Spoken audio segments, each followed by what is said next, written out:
Hello friends, welcome back to my YouTube channel. कैसे हैं आप सब? प्लीज़ जो भी इस चैनल पर नया है प्लीज़ सब्सक्राइब कीजिए, बेल आइकन को प्रेस कीजिए। अ, जैसा कि हमने 9th क्लास शुरू की थी पीजीटी टीजीटी के लिए समरी, क्योंकि स्टोरीज़ पता होनी बहुत ज़रूरी हैं, उनके राइटर और पोएम के पोइट वगैरह सबका नाम आपको आपने अपने एग्ज़ाम के लिए पता होना चाहिए। स्टोरीज़ के पोएम्स के बीच में से क्वेश्चन आते हैं, पोएम के आइडियाज़ के बारे में क्वेश्चन आते हैं, तो हम एक क्विक समरी करेंगे। लास्ट वीडियो थोड़ा ज़्यादा मतलब कि लेंथी हो गई थी और इतना टाइम अभी मतलब किसी के पास नहीं है कि क्योंकि एग्ज़ाम्स में भी किसी भी टाइम डिक्लेयर हो सकते हैं, वैकेंसी आ सकती है। और तो इसलिए अगर जो 9th क्लास के स्टूडेंट्स हैं जो एनसीईआरटी की बुक्स पढ़ते हैं उनके लिए मैं अलग से वीडियो बनाऊंगी 9th क्लास की, जिसमें फुल डिटेल होगी। इसमें क्या है, इसमें सिर्फ आउटलाइन है, आपके की पॉइंट्स हैं और एक क्विक समरी है पोएम की। तो हमारी पोएम है 9th क्लास की 6th पोएम है ये, नो मैन आर फॉरेन। तो इसमें क्या है कि स्टार्टिंग में जो ये ब्लू कलर में आप देख रहे हैं, ये जो पैराग्राफ है, इसमें आपको क्या कहा गया है कि क्या आपने कभी सोचा है कि कुछ लोग अजीब होते हैं और कुछ देशों को हम विदेश कहते हैं और हम बहुत तरह से एक दूसरे लोगों को अपने आप से अलग मान सकते हैं और अपने आप को उनसे अलग और उनको अपने आप से हम अलग मान सकते हैं। हो सकता है कि उनका रिलेशन किसी दूसरी कंट्री के साथ हो और वो कोई दूसरी लैंग्वेज बोलते हों। और इस पोएम के माध्यम से जो पोइट है हमें वो कई ऐसे वेज बताता है जिससे हम अपने आप को एक दूसरे के समान मान सकते हैं।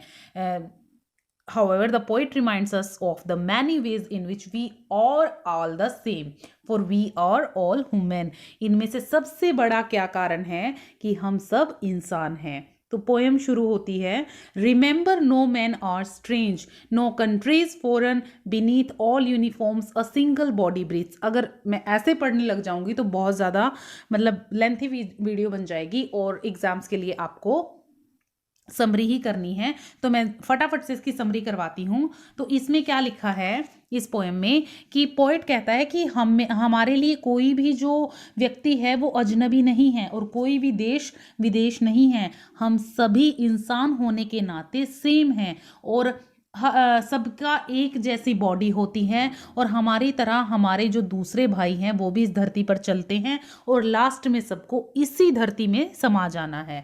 उसके बाद क्या है सेकंड पैराग्राफ में कि सभी को धूप, हवा और पानी की नॉलेज है, उनका सबका ही जो है इनके फसलों के द्वारा सबका लालन पालन होता है।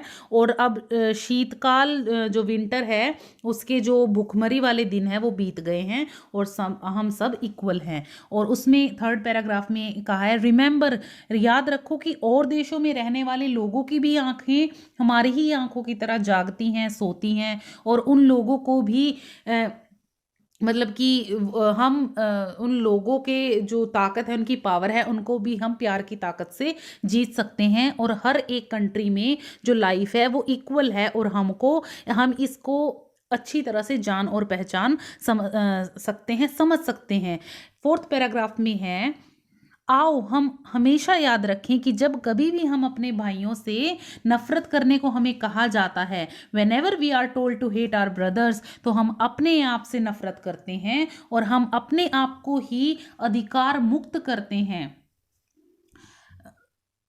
और अपने आप को ही धोखा देते हैं और अपना ही अपमान करते हैं। जब हमें कहा जाता है कि तुम उस देश के लोगों से नफरत करो, हमेशा अपने दिमाग में ये बात रखो कि हम खुद से ही नफरत कर रहे हैं, खुद को धोखा दे रहे हैं और अपना ही अपमान कर रहे हैं।